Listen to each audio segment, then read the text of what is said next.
আজও কেন বিলম্ব মন দয়ালে নবীর জিয়ারত গেলে বুঝবি মদিনাটা গেলে বুঝবি মদিনাটা আসলে জান্নাত আজও কেন বিলম্ব মন দয়ালে নবীর জিয়ারত আজও কেন বিলম্ব মন দয়ালে নবীর জিয়ারত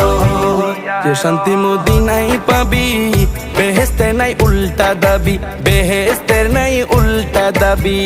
যে শান্তি মদিনায় পাবি বেহেশতের নাই উল্টা দাবি বেহেশতের নাই উল্টা দাবি